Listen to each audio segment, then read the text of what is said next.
Hey there, YouTube. Welcome back to Artichoke Dip. My name is Rob, solo tabletop gamer, and I'm going to continue on with the story here out of the Essentials kit. And if you did not watch the last solo video I did, I went through this and explained what came in the Essential kit. The thing is, the main core rule books can be a little on the pricey side. So, and believe it or not, I waited till these were actually on sale before I picked them up, because they were, for a while, they were quite expensive. But I can honestly say I'm really glad that I had them. I have them now. And if you're thinking about getting into 5th edition, the best thing about the Essentials kit, and if you watch the last video, I go through this and explain everything to you, what comes in it, the contents, and you do get a lot of stuff for the money, and it will take your characters from 1st to 6th level.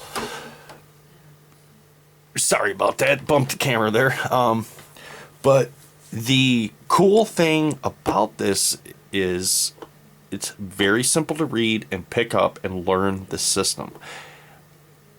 Once you get through this and you get the main core rule books, it is just a very smooth transition from this to the main core rule book. So, highly recommend it if you're looking to get into 5th edition. This is the kit you want to look at and you want to pick up. So, anyways, enough of that talk. Before we get into the video, one thing I get out of the way, if you like my video, click that like button. And if you have not subscribed, please click the subscribe button, followed by the bell icon, and every time I upload a new video, you will be notified about it. Alright, so let's pick up where the story left off. So, when I ended it the last time, my characters were at the Shrine of Severus, and what had wound up happening was my thief failed his check to see up here in the tower that there was an orc looking out over this area. It was at that point he motioned his other 2 companions that the coast was clear, and they started to walk towards here.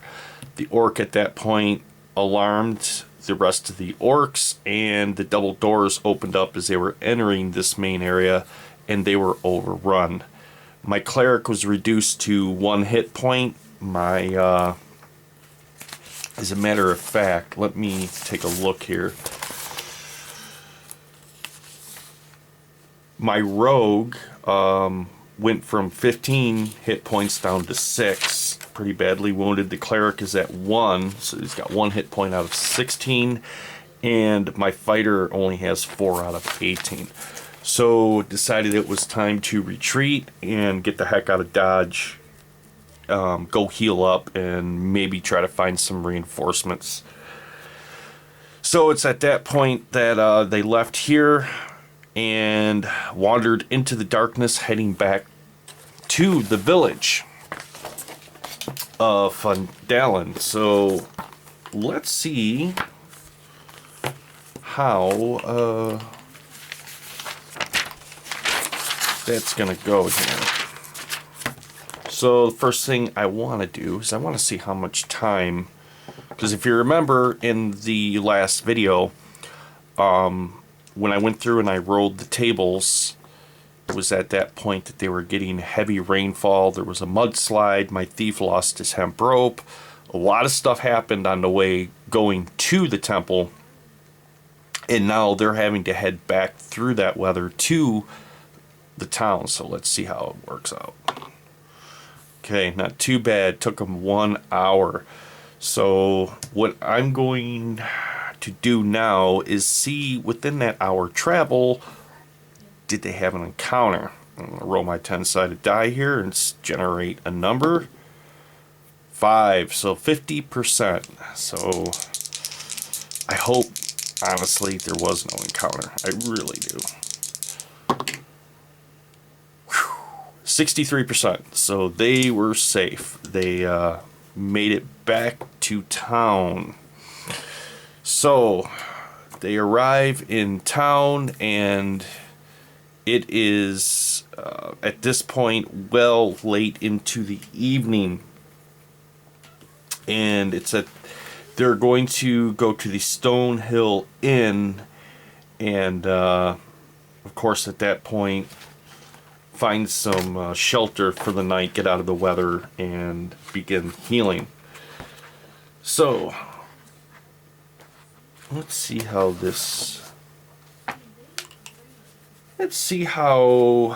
my characters are greeted as they walk into the tavern. And first of all, let's look at it this way. Let's see what the percentage is if the tavern has a lot of patrons in it right now or not. Oh, well, that's a 10. So. Of course, it's packed. Alrighty, so there's a lot of patrons in there. So, as my characters enter into the tavern, I'm going to roll on the NPC stranger list to see how the reactions of the patrons are to them. 7. Bribable. Okay, so as they walk in, the people at that point eye them sort of suspiciously, but considering the weather, sorry I bumped the camera again, considering the weather and pretty much everybody just has the outlook of it's just people trying to get in out of the rain and maybe get some hot food and maybe a couple of pints of ale and try to weather the storm out for the evening. So they make their way over to the tavern keep, and let's see how he greets them. So he, as they go up towards the bar, considering your last conversation wasn't too well because he was kind of upset and was trying to warn them about, he heard rumors that there was a large force of orcs that were plotting to, at that point, attack the town, or the village, I'm sorry. So, the fact that they walk up, he's pretty happy to see them, and it's at that point he notices that my cleric's pretty badly wounded, and so he quickly, at that point, motions to one of his helpers in the tavern, and characters can overhear him talking and telling them, get them to a room immediately. Get them some food and get them to the room. And the tavern keep says, looks at my rogue and says, we'll square up tomorrow. Don't worry about it tonight. He's like, just take care of your friend. So, very, very happy with that. So, what I'm going to do is, at this point, I'm going to reset some hit points.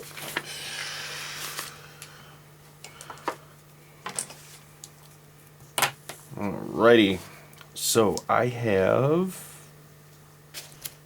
going to go with my con bonus, so my rogue's going to heal 2. Which will bring him up to 8. So I got a feeling they're going to be hanging out around town for a couple of days to heal up before they go back out and try to attempt to take on another large force of orcs. My cleric, he has a con bonus of 3, so he will go up to 4 out of 16. Better than he was the night before, but still pretty dang hurt. My fighter, he has a con bonus of 2, so he's going to go from 4 to 6 hit points. Okay, so he's half health. Alrighty. So,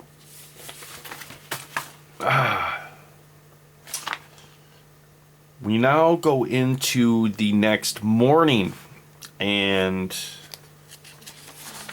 it's at this point, the cleric's going to hang back. He's going to take the day off and try to heal up and regain his health before, we try to tempt fate again. The rogue at that point,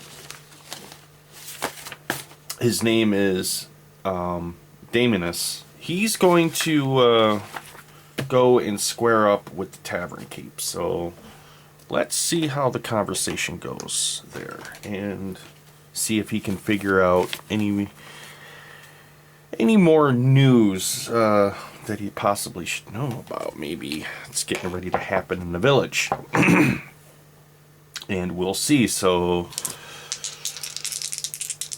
here it is, morning, and he is going to talk with the, if I don't throw my dice everywhere, the tavern keep. I rolled a 7. So it's hesitant agreement. Okay, so it's at that point that the rogue goes down and thanks him for the room and, the food, and, very appreciative. And the tavern keeps like, no problem. He's like, that's going to run you for the room. And he's like, the food that you ate and the bandaging and stuff like that you requested and you used for your friend, 2 gold pieces. So the rogue's like, well, wait a minute. We, maybe, he's like, maybe we can make another arrangement here. Maybe just something I could do around the tavern to bring that cost down a little bit. And let's see how I want to see how his reaction is to that.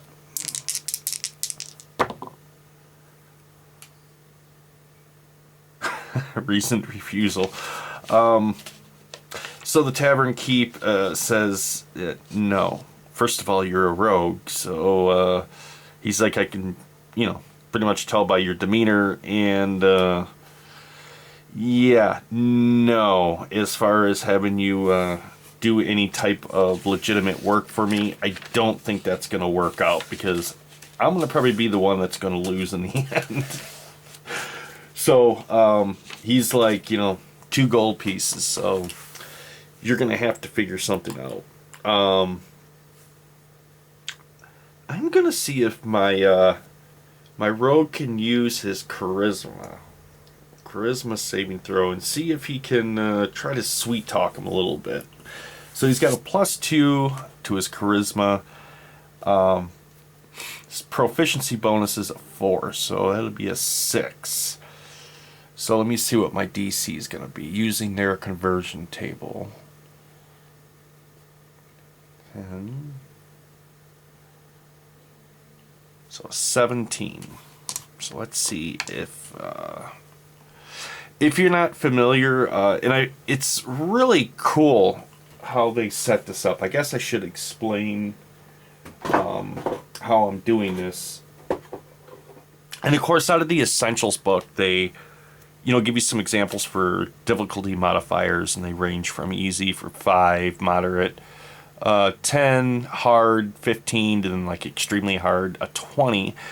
But when I was looking over the magic section, the thing that I found really cool, I really thought was,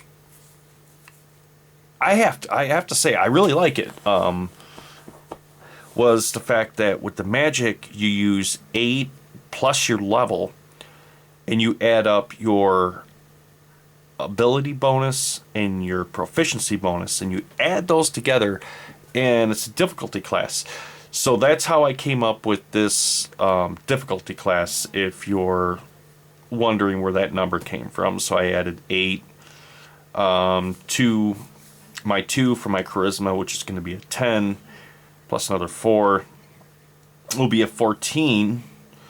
So let's see if he can pull a save and maybe try to sweet talk this tavern keep, and we'll see. 14. Well, he rolled a 2. No. Let's see how the tavern keep reacts to his, well, more or less, like, let's make a deal. You know, I mean, saying, I think you're really passing up a good opportunity here. And he's like, you know, perhaps there's got to be, I don't know, something that of value that you must want, that a person of my skill could possibly get for you at a discount, of course.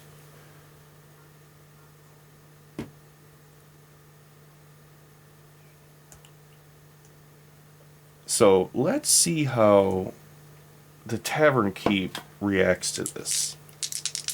This ought to be very interesting.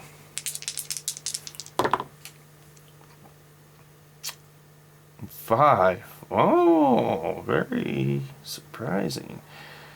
So the tavern keep kind of looks at him, and he's like, He goes, let me think about that. So you know what? It is at this point, I think I'm going to break out the Dungeon Master's Guide, and let's see what kind of tables they have in here that could possibly give me an idea of something very interesting that he will send my character to go do.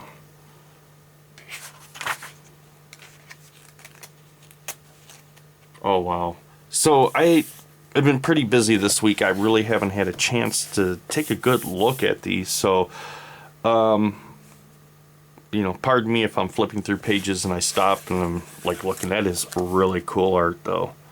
That is really cool.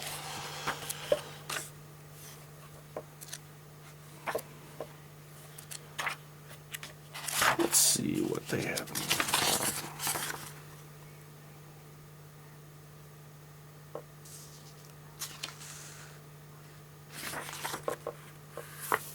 Okay, I'm going to have to become more familiar with this. So I know what I'll be doing this weekend. I'm going to be doing some reading. I'm just going to go to my old standby, and I'm going to go to my random tables.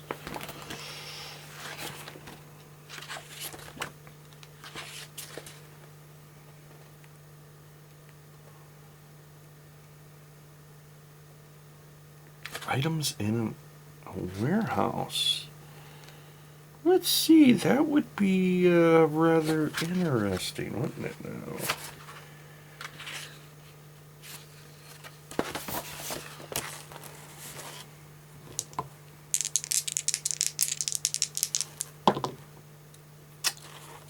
$81, let me see.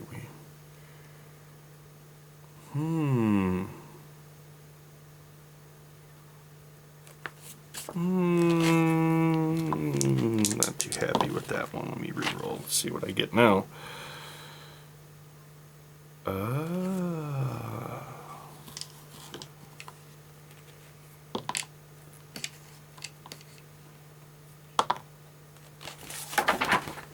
So he says, there is something, he said, you could help me with. And, he said, maybe, he goes, we can come to an agreement. He said, at Barthen's Provisions, He goes, there's a couple of, well, how do I put this? Potions that he keeps behind the counter.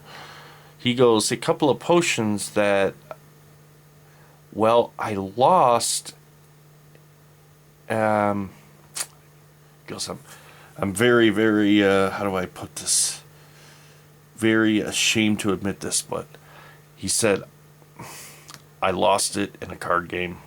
I bet them, and he goes, well, he just had a better hand than me, and he won them. And he goes, a day has not gone by that I have not thought about them.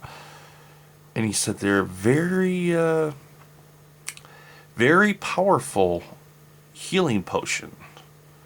And he says, I've always kept them around just in case. You know, he says, being a tavern keep of this place, sometimes we get some pretty shady characters that move through here. He goes, no pun intended. He said, and I always felt a lot better when I had those within hand's reach. And he goes, unfortunately, everything you can get around here is not of good quality as those were.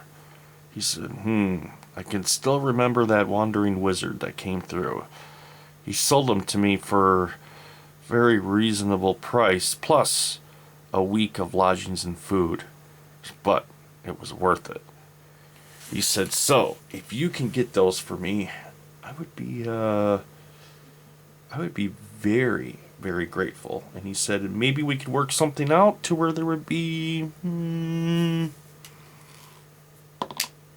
2 days free of food and lodgings. Plus, today, we'll forget about that. That one will be on the house if you can bring those back to me. So it's at that point, Damonus, I'm sorry, he goes, I think we can come to an agreement. And he says, let me go talk to, of course, my companions, and let me tell them that I'm going to have to step out for a while, and I got some business to take care of. So the barkeep and the rogue make a agreement there, a business agreement, if you will.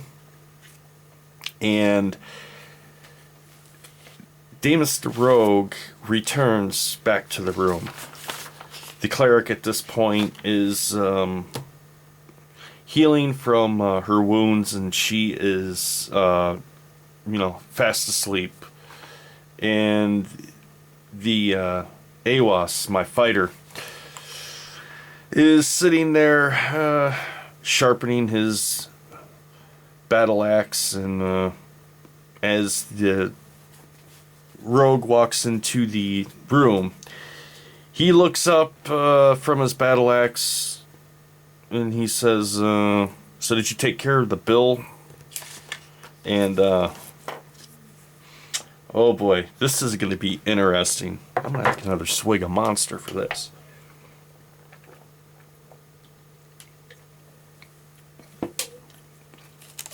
So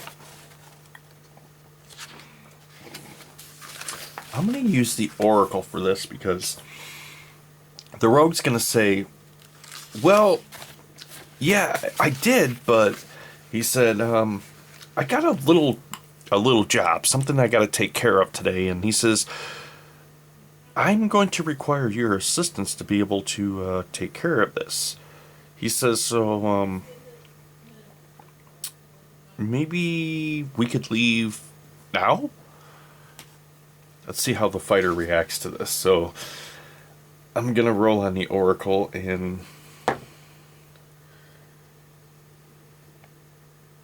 it's a yes, but. Let's see what the but is.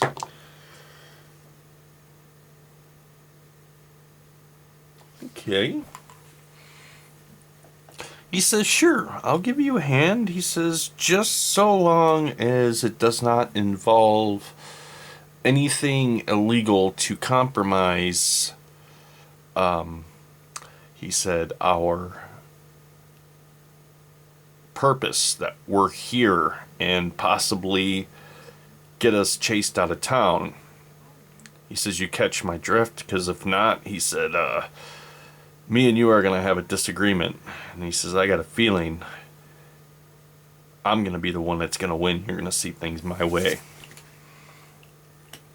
So it's at that point, how will the rogue react to this? Let me see here.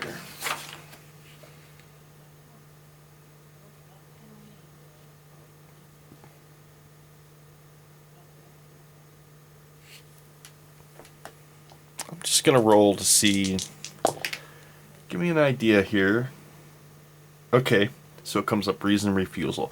So the rogue's like, oh, no, of course not, nothing like that. He said, I wouldn't compromise, the safety of her right now, and the importance that she has to rest to be, to be healthy and strong, and to be able to keep us healthy and strong. So he's like, nothing like that. He said, I just need to run over to the provisions market, and he said there was he says, come to think about it, I thought there was a bow that I saw there that I really liked, and I just want to take another look at it. And I'm thinking, since we're going to have a couple down days hanging out around this place, that maybe I could wheel and deal.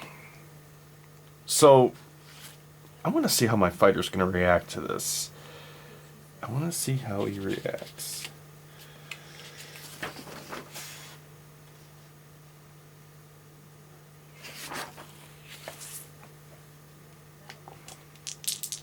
So rolling my 2d6 again and looking.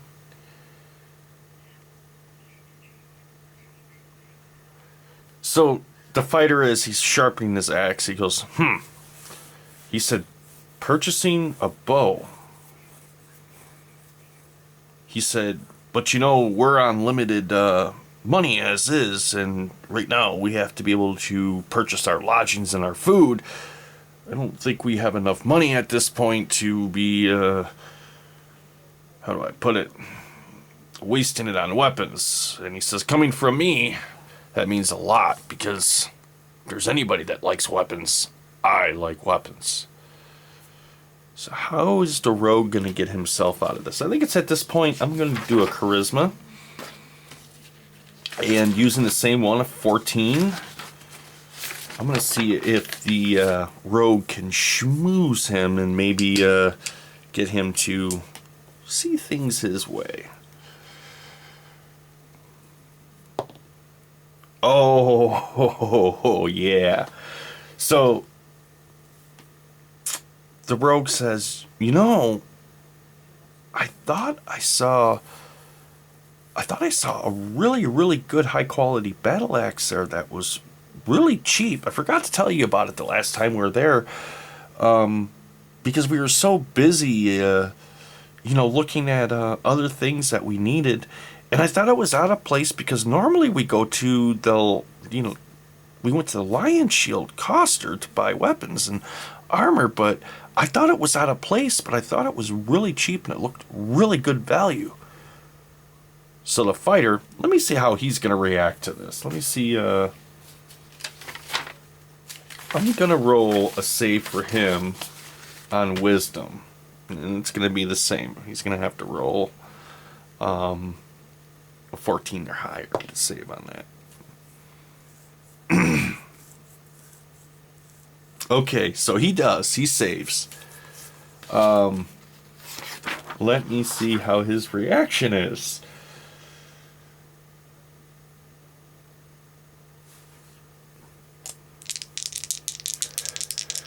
So I think I'm going to roll this one, even though they're companions. I think I'm going to roll it on the unfriendly NPC here, because he kind of sees through his lies and his...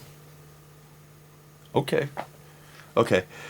So the fighter listens to it, and he knows the rogue is basically working up a big, hot, steamy bowl of you-know-what.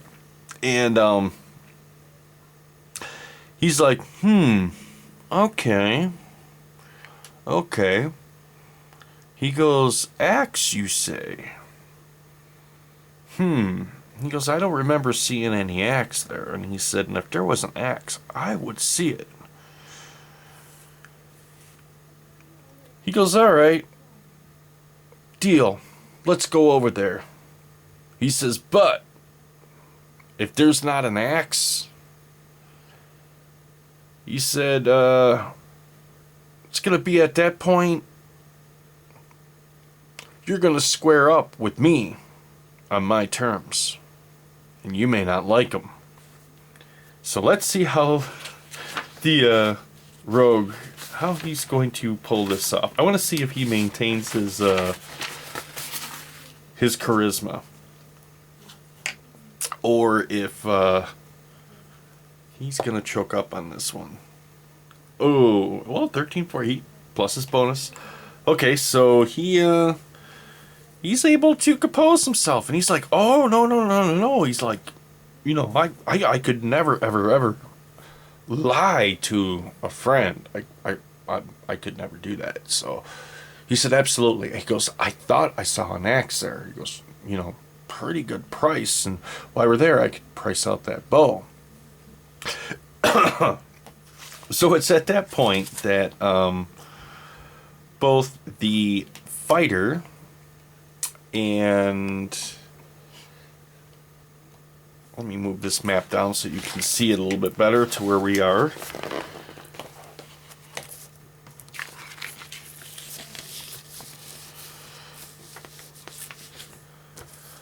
So up here at the provisions, I'll adjust my camera there so you can see this. There we go. That's a little bit better. So we're right here at Barthen's Provisions. So as the characters enter into the merchant's store here, let's see how he greets them. And so as they walk in, of course, he is a friendly NPC. They have been there. He knows who they are. So, the fighter and the rogue walks in. The fighter, of course, approaches the counter. And so the provisions merchant, and I can't remember his name, so let's see if we can get his name real quick here. Wrong book. Plus, maybe we got some decent stats on him in there too. Because I got a feeling this is going to get pretty funny here.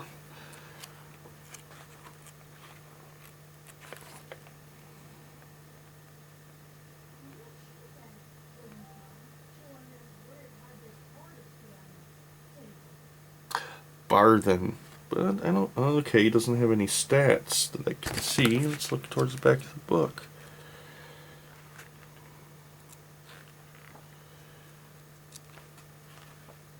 Nope, new stats. Okay.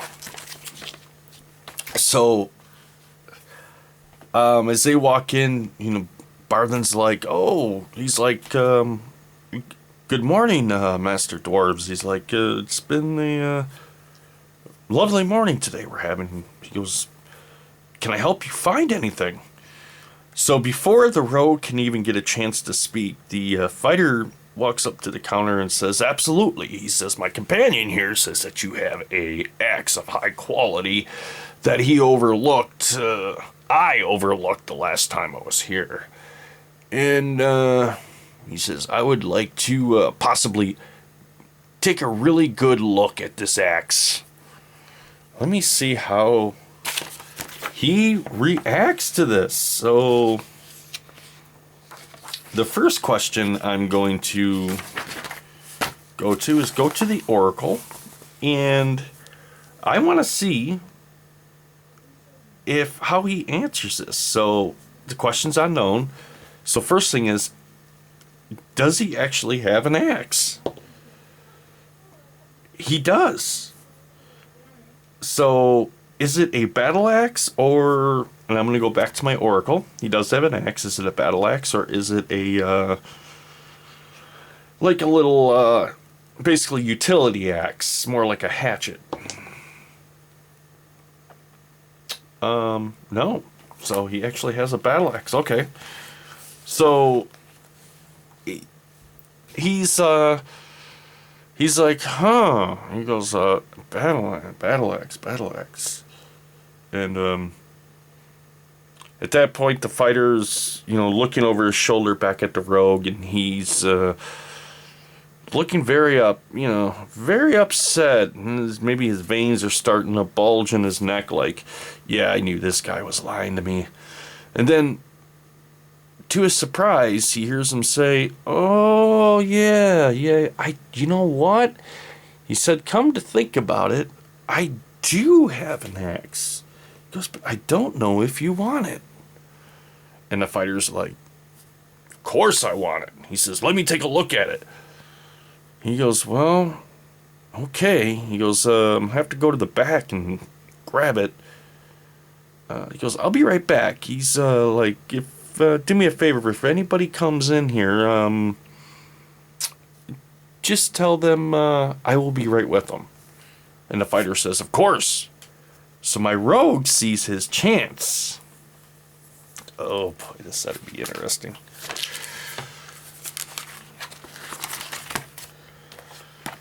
Let's see.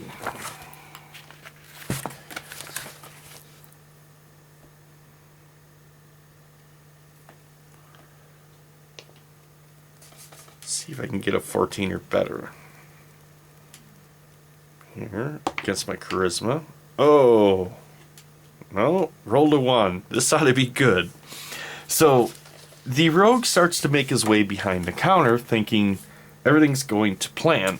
And it's at that point, the fighter stops him, and he's like, what are you doing?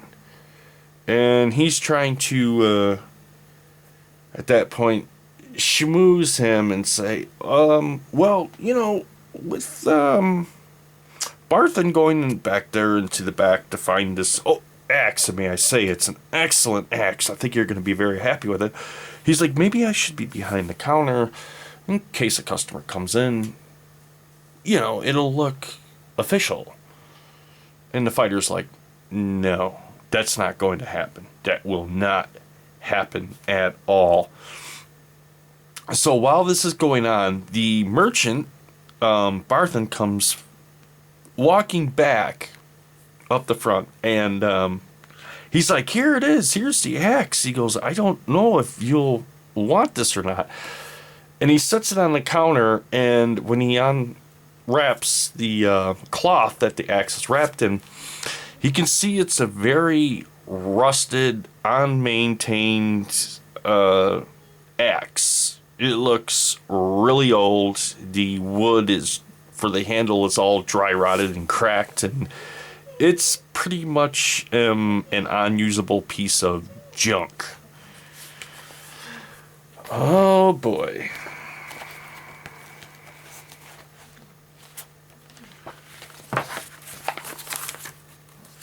I want to see how well my fighter at that point holds his composure. So it's got a charisma of 12. I'm going to say there's going to be a save of, oh heck, I'm going to go 16 on this. 14, 15. So it's at that point, the fighter just cannot control himself. The rage and frustration and anger build up.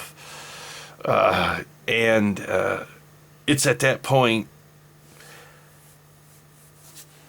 he spins around on his heels, and he's just going to, punch the rogue right in the face. So let's see if he actually can land a hit or not. So my rogue's got an AC 15. He rolls a 14. Plus his dex modifier is a 2. Yeah. Before my rogue can even make his next plan of attack, next thing he knows, he just hears a whomp! And, yeah, when he regains his senses, he's sitting on his butt in the middle of Barthen's provisions, with his nose aching real bad, and the fighter standing over him, looking really, really angry. And it's at that point he says, "It's time to get up." And he says, "And we need to go back to the tavern." And he said, "I got a few questions I need answering myself." And so he tells Barthen, he's like, "Thank you for your time." He said, "I'm sure we'll be back, but not today." He goes, "I may be back, but without him." So it's at that point he grabs the rogue and picks him up by the back of his armor, his leather armor, reaches down behind his neck and gives him a yank him up, and kind of like as if he's scolding maybe his little brother or something like that. And they go out the door and they go heading back to the Stone Mill Inn. And oh god, I gotta see how this is gonna go. So I want to see what the reactions are of just the overall population of the locals that may be out at the site of, the rogue with a bloody nose at this point, and the fighter, basically telling him he's nothing more than a no good, low down, dirty snake in the grass that had double-crossed him and would probably sell his own mother's grave if he thought it could get him somewhere. So let's see how, at that point, he's the other NPCs around him, the strangers, are reacting to this spectacle that they're seeing. A 5. Flat refusal. So, as they're walking back to the Stonehill Inn, the people that are out in the morning doing their business and getting stuff done are just looking and shaking their heads, just like, oh god, every time dwarves come to the village, it's just always trouble. He's like, just so uncivilized. So it's at this point, they re-enter the Stonehill Inn, and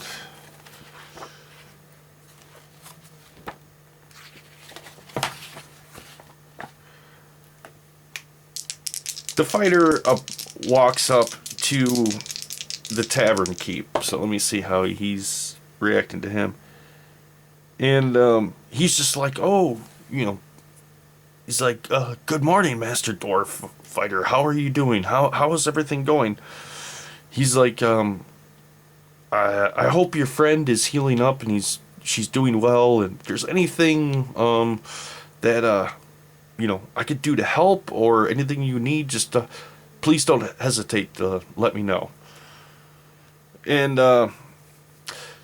so the fighter says, "Oh, thank you. I'm glad for your concern," he says, "but unfortunately I'm here on some other business." And he goes, "My companion over here," as he looks over his shoulder at the rogue that's, holding his bloody nose. He says, "Unfortunately has bribed me to going with him to a location that I can only figure, which angers me that he would have brought me along as a decoy to carry out whatever plan he has thought up inside of his mind here. And it makes me wonder, what deal did he make with you?" Let me see how the friendly NPC reacts to this.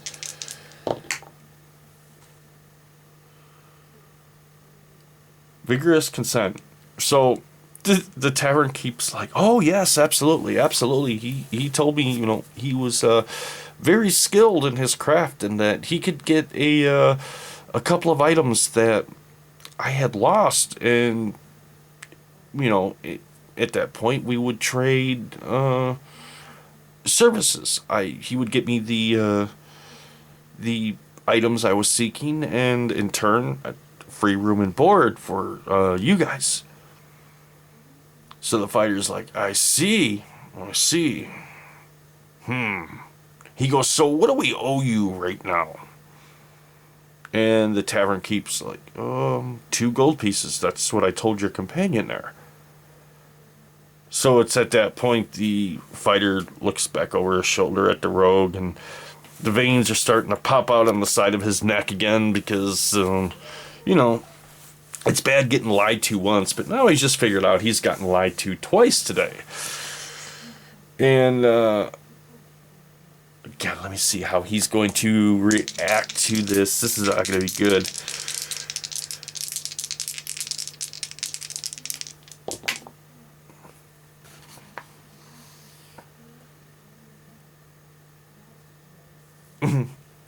So, the fighter, as he's looking at the rogue, he's like, give me your coin pouch. And the rogue's like, absolutely not. He's like, it's my money. He's like, I won't part with a single coin to you. It's not going to happen.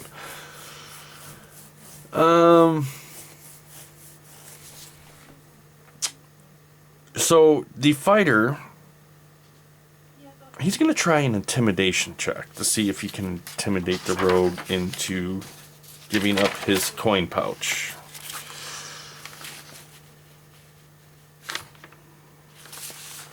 And I think I will use, charisma for that. It's going to be the best thing.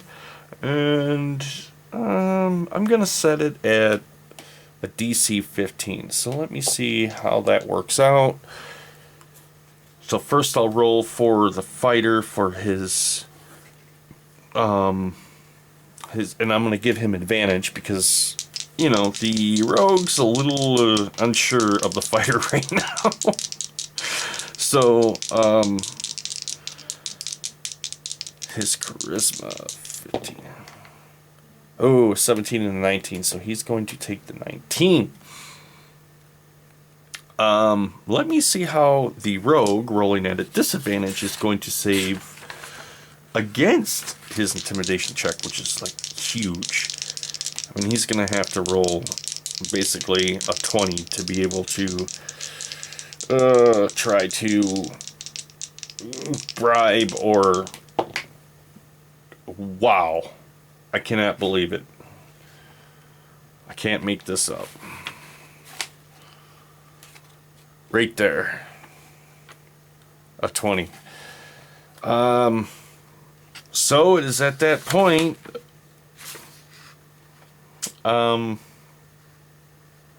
Yeah, wow. Adding his bonus at 22. The rogue at that point lays on the guilt trip so thick to the fighter about how he had heroically rushed into them orcs, putting himself in harm's way to try to defend him and the cleric, where she's upstairs right now recovering for her wounds, and I selflessly just put myself in the heat of battle to save all of you. And he's like, we're companions, we all serve the same king, and we've come so far in this journey. And he says, and it just aches my heart that you would just beat up on me like this and then take my money. The only thing I have, the last thing I have in this world along this trip to cling on to give me happiness, and you just want to take that from me too. The fighter doesn't know what to think. He's just kind of like, thinking, yeah, maybe, maybe punching him was a little bit too extreme. Maybe he could have, went differently about that.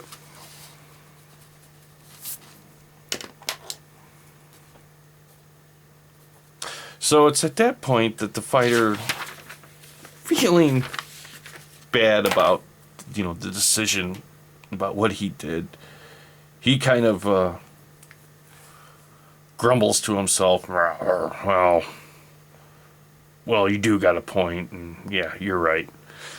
He says, we'll have to let friends just be friends and forgive and move on. So he reaches into his coin pouch and pulls out 2 gold pieces and puts them on the counter, and he says, here, this is for last night, and he says, what will we owe you for today? And it's at that point the tavern keeps, like, I'm confused. Do we still have a deal, or am I to assume that the deal is broken at this point? So, how is my rogue gonna handle this? Oh boy.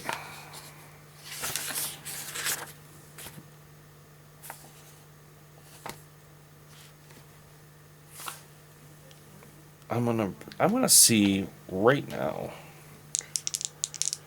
what my rogue is thinking. What is his immediate desire at this point with everything so far? Committing a crime. So, the rogue. Oh, I get it. Okay, no, we gotta do this. Gotta do it this way. So, I am going to, at that point, roll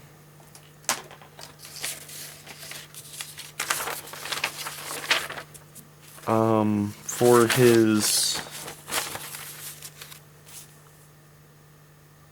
dexterity. And I'm going to explain to you why I'm doing the dexterity. So I'm going to do a save on this dexterity. Not a save, but a check. Because he's going to motion to the tavern keep behind the fighter's back. Oh, yeah, absolutely. Of course I'll get those. So, I want to see, first of all, if he can pull this off. So DC 15, let's see if he can do it. No advantage, no nothing like that. Or, wait a minute, should I? I should give him advantage, because he just fed the biggest steamy bowl of bull crap to the fighter, and he ate it all up, too. So he's going to have advantage to that. So let me see here. DC 15. Oh, he did not get it. And that's with advantage. The highest roll was a 9. So as he's motioning, oh, yeah. The fighter happens to glance over his shoulder and catches him out of the corner of his eye doing this. Let's see how the fighter reacts to this. So the fighter's going to do a save of a 16 against his wisdom. DC 16.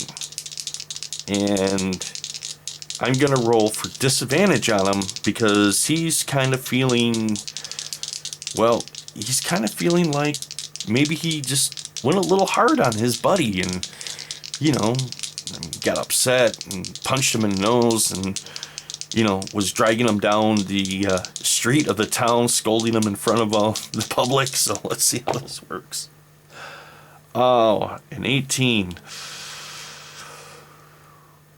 So it's at that point that Ewas, the fighter, his short moment of feeling pity for his companion rapidly evaporates and is consumed by the flames of anger and rage.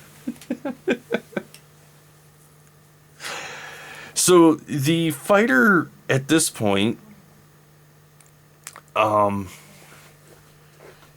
is going to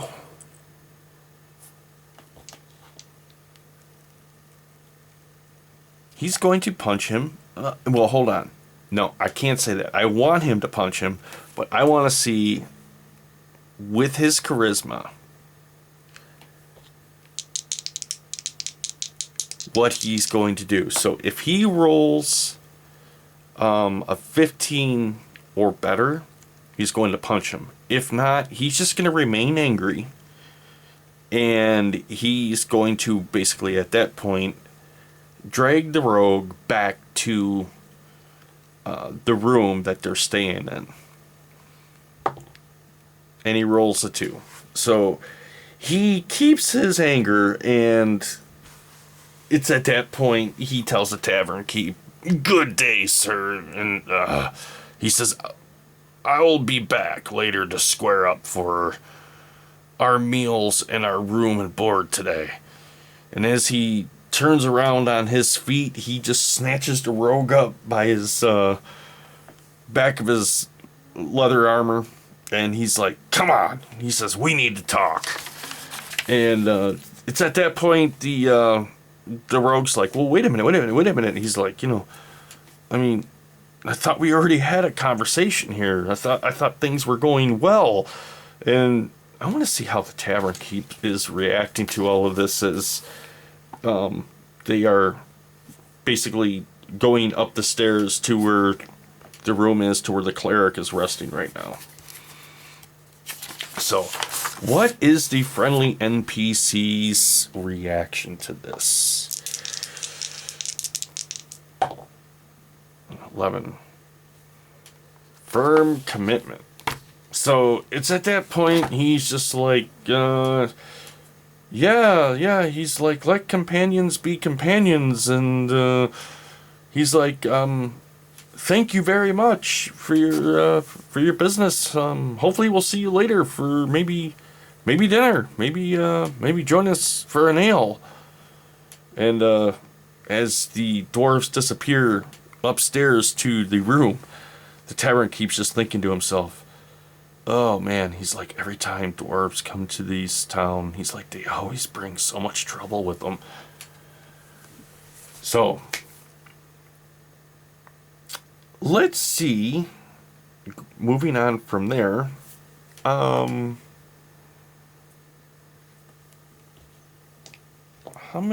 much time passes? So it's at that point an hour has passed, and the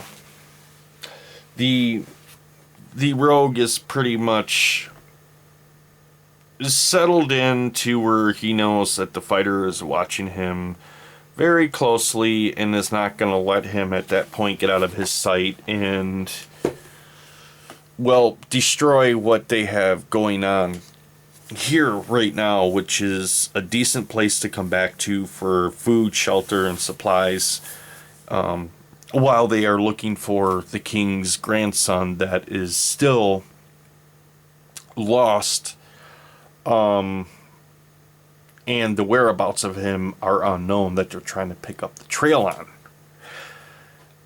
on. It's at that point now, I've been thinking about the story all week long and how the direction that I wanted it to go towards. And while I was thumbing through the new player's guide, I did roll up a new character that I wanted to integrate into my game here and introduce it. I was just trying to figure out a way how I was going to do that. And I think I see the prime opportunity. This is working out really well because the cleric is kind of down and out. And this would be a good time I think, to introduce this character and the backstory and all that. So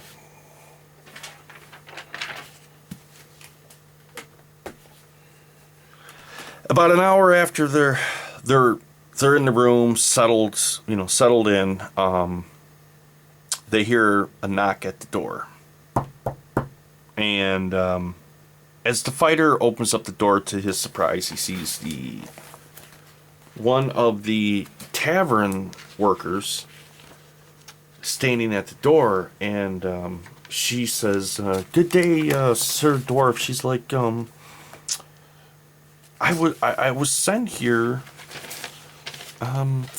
from my boss to give you a message that she's like, "Well, you better just come downstairs and talk to him." She's like, "Really? I think that would be the best way to go about doing this." And so the fighter dwarf's like, "Okay." He looks back over at the rogue and he's just like, "You better be here when I get back." He says, "If not, I will hunt you down and I will disembowel you with my axe." Let's see how the rogue reacts to that. Let's see if he takes that to heart or what he's going to do. So I'm gonna roll his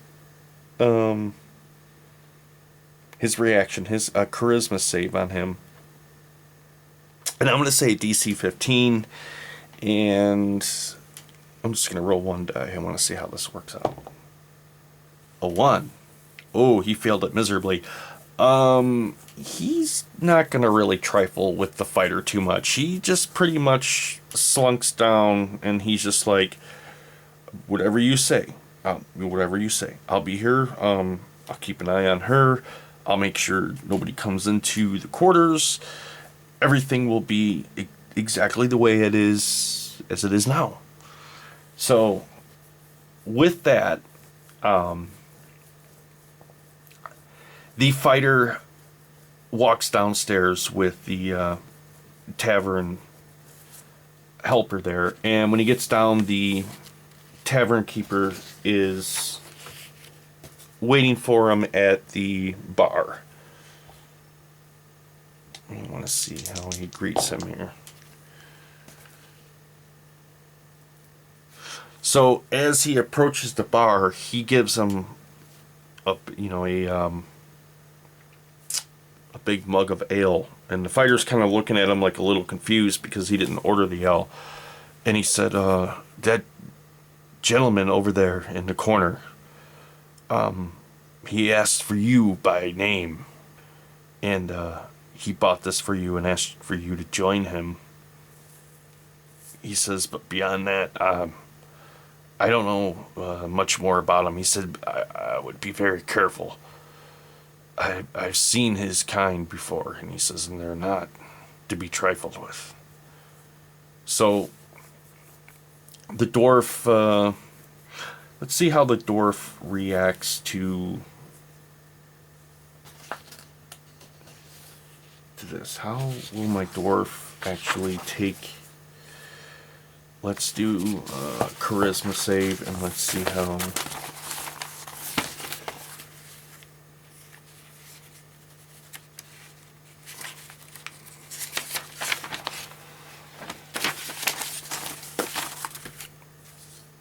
DC 15 and charisma, I got a 12, and I have a modifier of a +1. So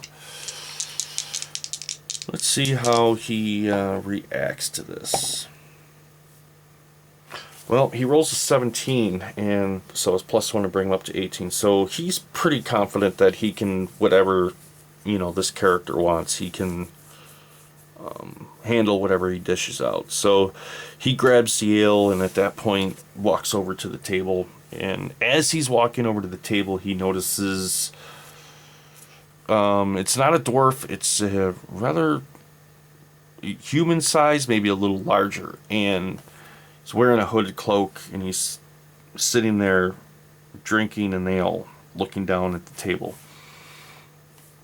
And as Ewas, my fighter, approaches the table and he sits down, across from him and he takes a sip of his ale, the figure that sits across from him looks up, and underneath the shadowing of his cloak, he can see that this thing has pinkish eyes that almost have a glow to them, almost like a drow elf.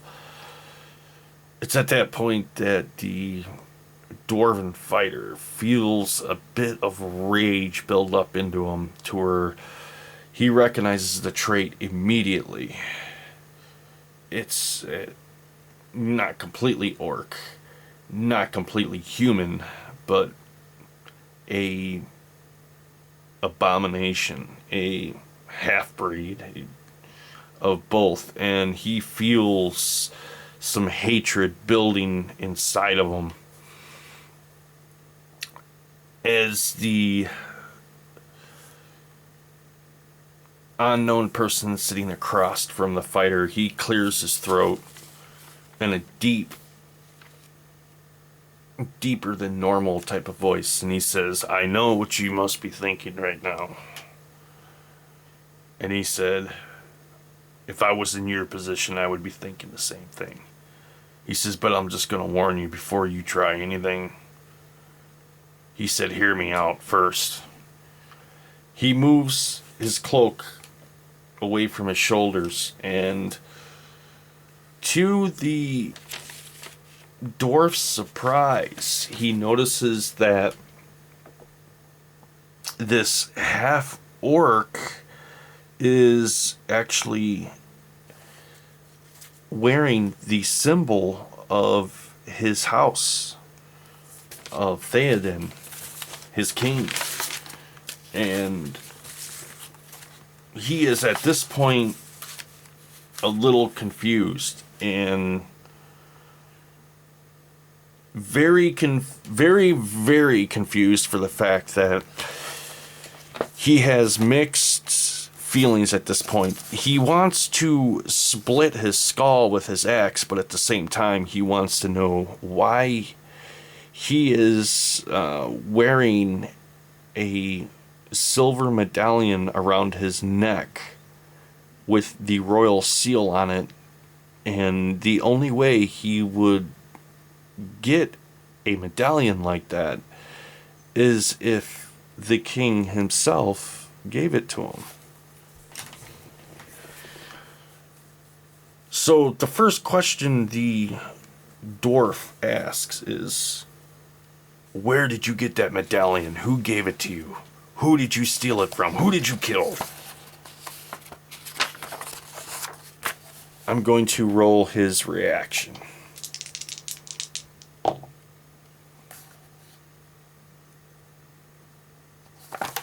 So he kind of lets out a bellowing laugh, and I want to see how the other patrons in the tavern are taking to this.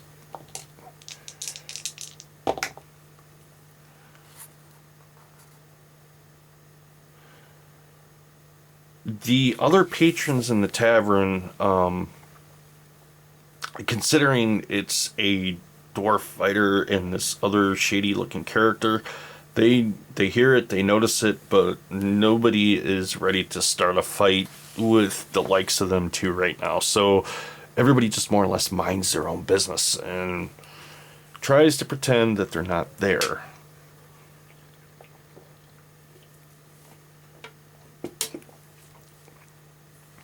The half orc lets out a bellowing laugh, and he's like, "Kill?" He's like, "I haven't killed anybody." He's like, "I know who you are. You have no idea who I am." And he says, "And for good reason for that." He says, "But not what you're thinking, dwarf." He said, "Let me introduce myself. My name is Janx." He said, "Your king, my father." And it's at that point the Damus looks at him with just complete disbelief in his eyes, and he's just ready to jump across the table and attempt to strangle the life out of him. He explains, I know how confusing this must be to you. He said, but you have to hear me out.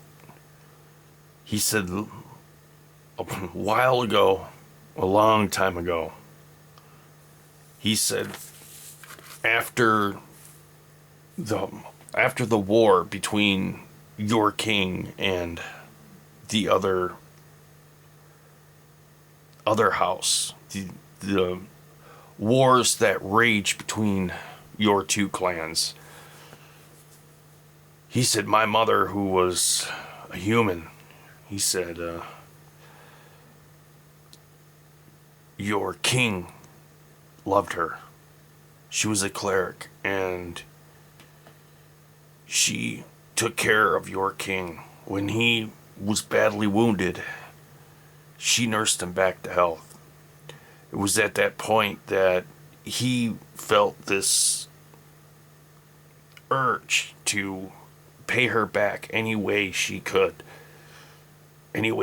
but she was just happy that he would donate anything he had to the temple.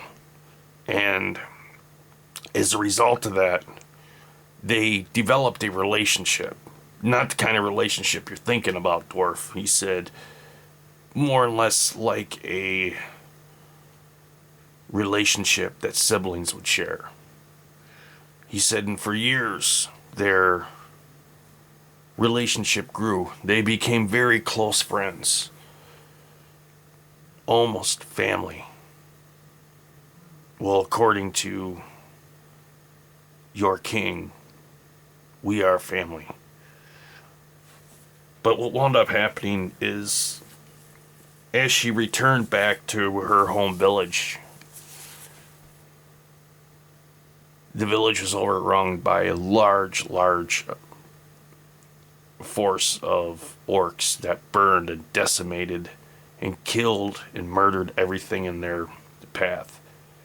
He said my mother was brutally assaulted by orcs. She was able to escape with a handful of other people, and out of them only 3 were able to make it back to your king, to your halls.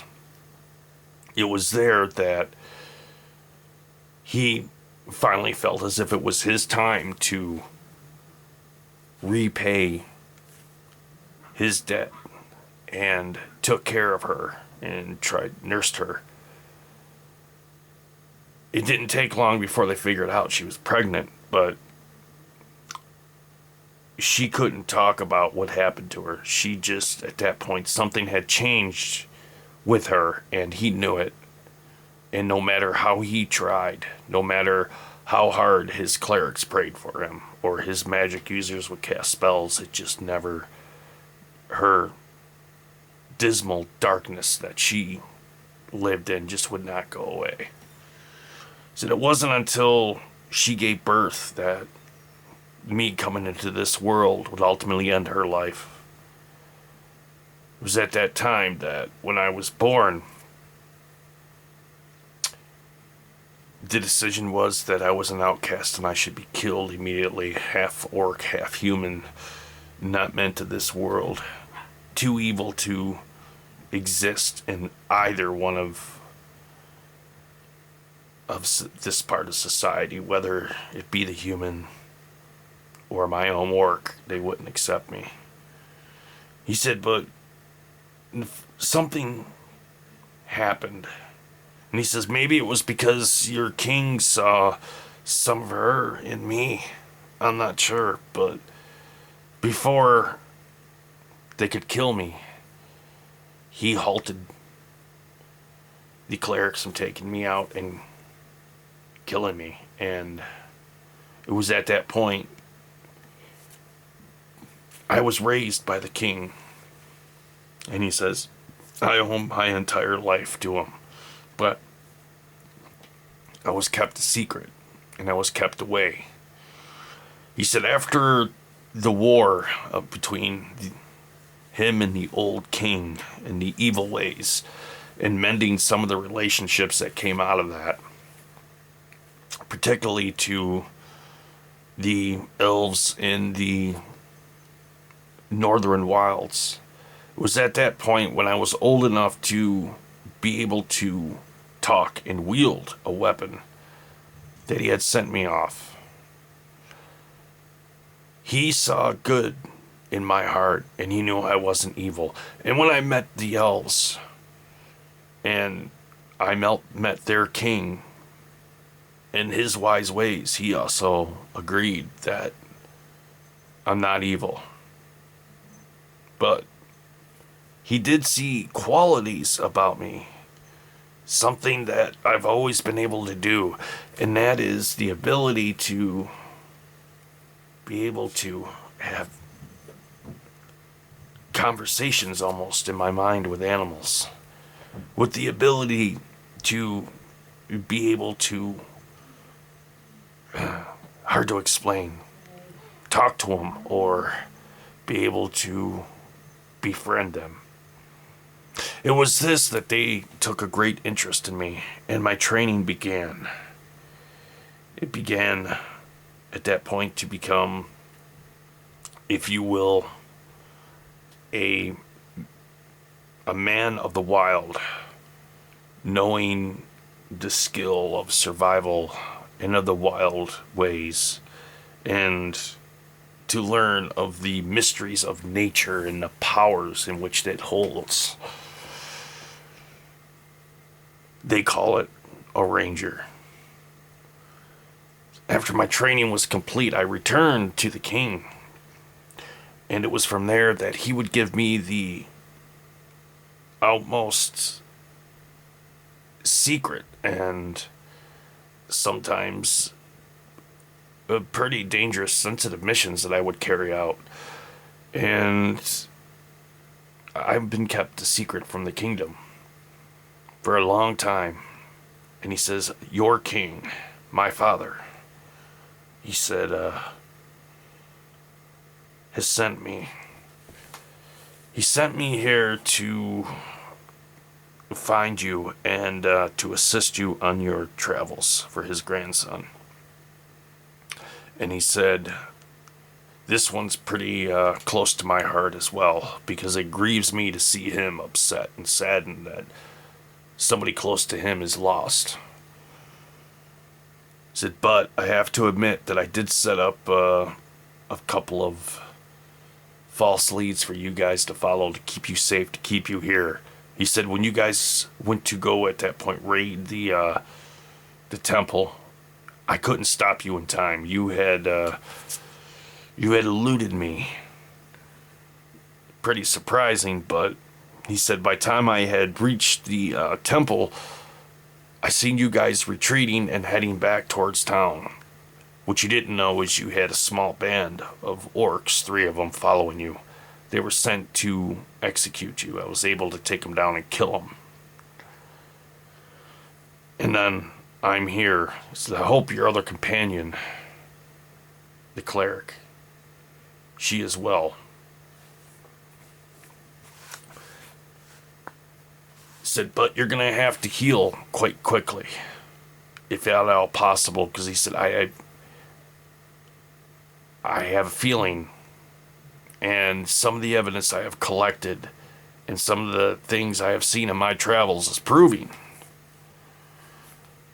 that there is a great evil amassing to the south, and I believe that's where he is headed, and hopefully we're able to intercept him before they do. It's at that point that Damus, let me see how he's going to just react to all of this. How is he going to take this information in?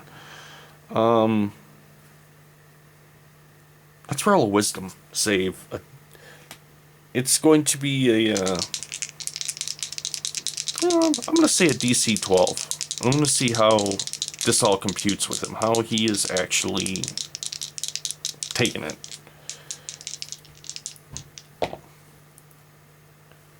Oh, 15. He sips on his ale, and doesn't say a word for a minute. He stares off into the distance, trying to figure out how this half orc, even though he's not the king's biological son, he's his adoptive son that was trained by elves as a ranger, is operated in the kingdom for a while in secret, carried out very sensitive, secret, specific tasks that the king wanted done that he entrusted to him. And at this point, how could he, being the sergeant of the Royal Guard, just now finding out about all this? So he takes another sip of his ale and sets it down. Let me see what his reaction's going to be to this. This is going to be...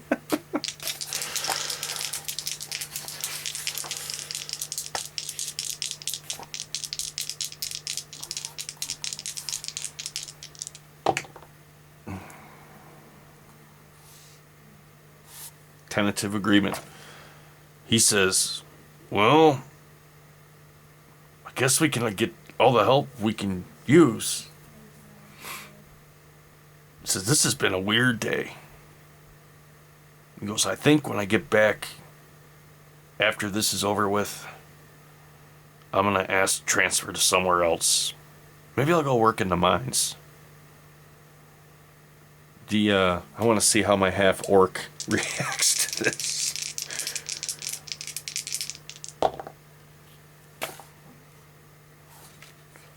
The Jenks laughs and lets out another very deep, orcish type of laugh, and tells him, don't worry, Master Dwarf. He says, I don't think you'll have to transfer to the mines. He says, but what I can say is where we're headed to, some mind skill may come in handy. So it's at this point that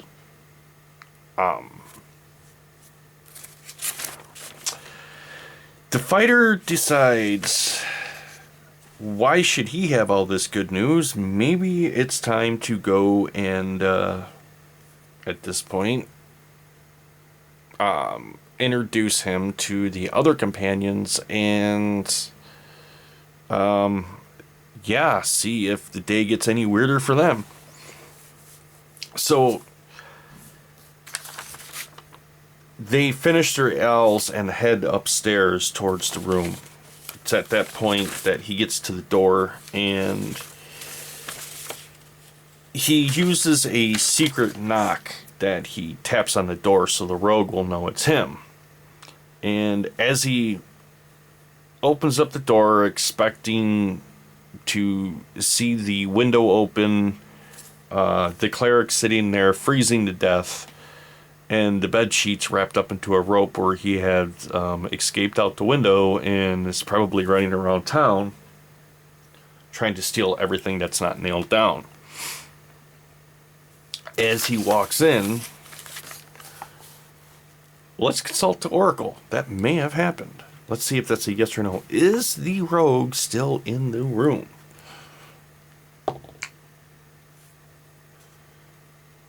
No, but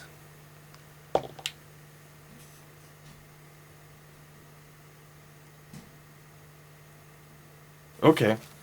So it comes up, the but is a fact that the hero thinks they know is actually wrong. So as the fighter opens up the door and looks around and surveys the room, sees what's going on, and at that point the blood is boiling again, and he hears a very familiar voice, and he hears, if you move, I'll slit your throat. As he looks over his shoulder, he can see that the rogue has snuck up behind Jenks and has a dagger held to his throat. Jenks says in a very calm voice, he says, "You can lower your weapon." He says, "Your companion here will explain the story to you." He says, "Or we can do it another way." He says, "Which I prefer not to." He says, "I'd rather wait and spill the blood of our enemies rather than our companions." Let me see how the rogue reacts to that.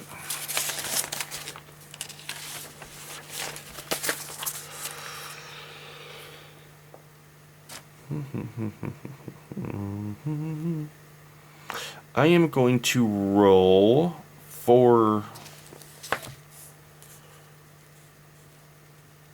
my wisdom. I want to see if he saves at the wisdom. I'm going to say a DC 10. So let's see how that rolls. A 5. Nope. He does not make it. And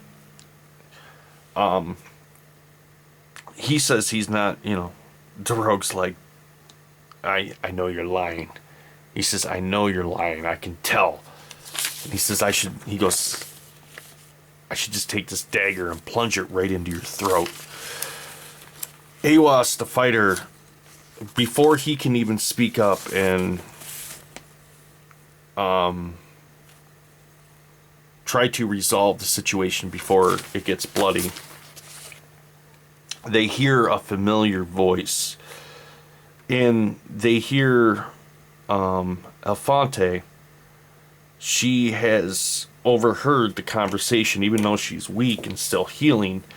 Has enough health at this point to where she's coherent and knows what's going on. And she says something that surprises both Damus the fighter. Damus the rogue and Awas the fighter. And that is, they hear her say, "Jenks, is that you?"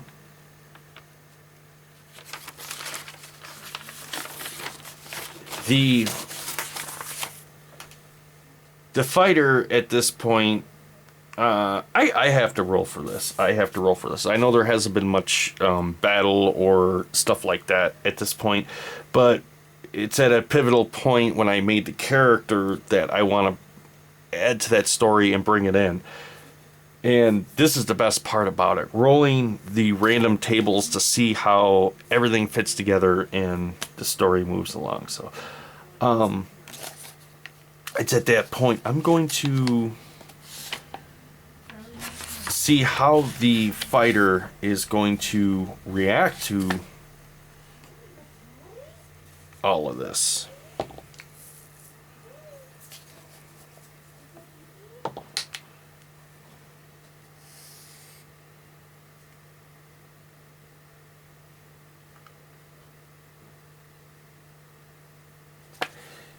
The fighter had doubts in his mind that he was what he was proclaiming to be, but without any of his companions to give him basically support, considering he is quite a large opponent to be reckoned with. He thought it would be far better maybe to get him in closer vicinity to the rogue to help him out, which was at that point worked out for him. But after hearing that, he is in just complete disbelief. He is just beside himself. He feels as if there's certain parts of his life, even being sergeant of the guard and everything, that are being called into question. And he has just had a very, very long day, and walks into the room and walks over to his bed and just plops down and looking at the floor, shaking his head. He's just like, I can't believe it. Yes.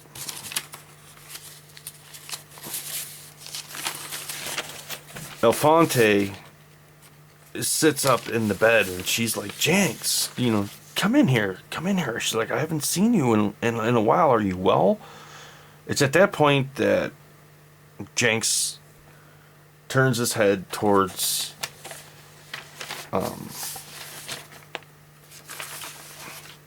Damus, the rogue, and says, you can lower your dagger now. And Damus, how is Damus reacting to all of this? And I want to see what his reaction is. Let's see here.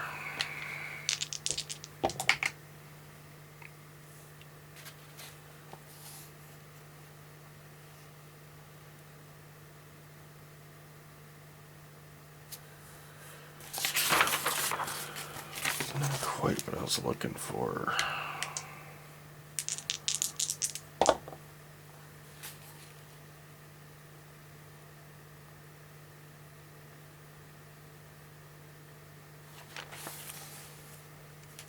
He is at that point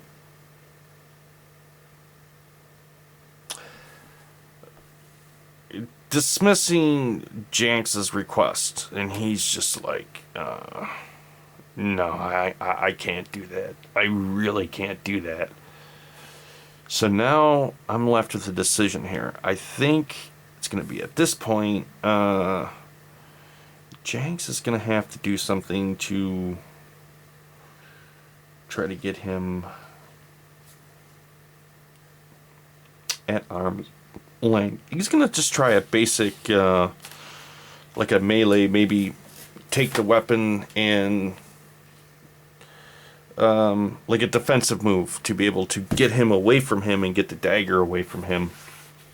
And maybe doing so, he'll maybe wake up a bit. So let's see how this works out. I'm going to roll. And his AC is a 15. Rolls a 15 right on the money, and he's able to pull it off.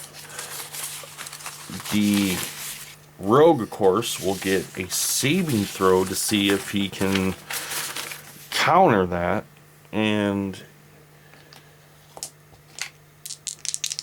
he'll have a DC of 15, but he's going to have some disadvantage. Yeah, he doesn't make it, and he rolls an 8. So it's at that point that the rogue is finds himself basically, he's not disarmed, but he does find himself spun around and sitting on his butt at the feet of Jenks. And Jenks just looks down at him and says,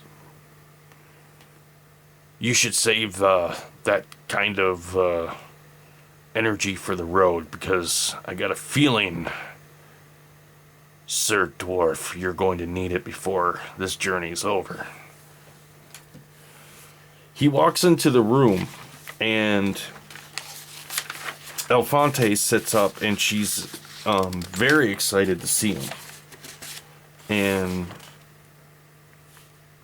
she says, I was wondering when you were going to get here. She says, I tried to stall us as long as I could. She says, but when you didn't show up right away, she says, I thought possibly something might have happened to you.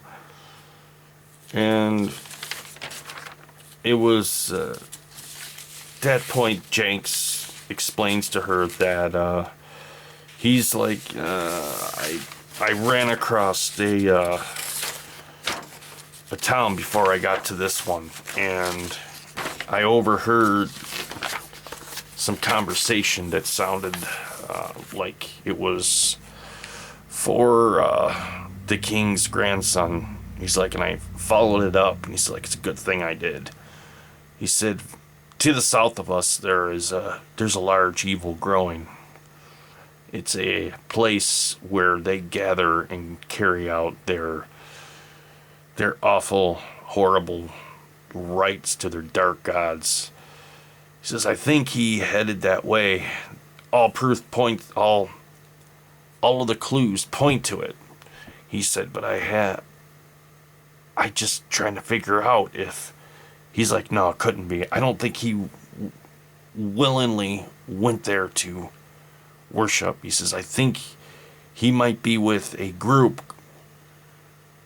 maybe part of a larger collective group going there to raid and possibly stop it. He says, it has to be. It's just that's the way it would have to be. It's at that point, Elefante, she smiles and says, she's like, she goes, I see the light of Palor is strong with you. And he grins at her, considering he is a half-orc ranger, and his alignment is chaotic good. I decided to make him that way, and that's the backstory that I have given him and brought him into this storyline. Now, considering this version of D&D works so well solo, I just absolutely I love it. I absolutely love it. But unfortunately, I think this is where I am going to have to leave off for right now, because I do have an appointment I have to keep early in the morning, and it's going on about midnight here. So I think I'm going to have to leave off there and pick up a little bit later. All right, if you guys enjoyed it, please give me a thumbs up, and if you have not subscribed, please remember to subscribe, click the bell icon, and every time I upload a brand new video, you will, I should say, be notified. All right, thanks a lot, guys. Artichoke Dip, signing off.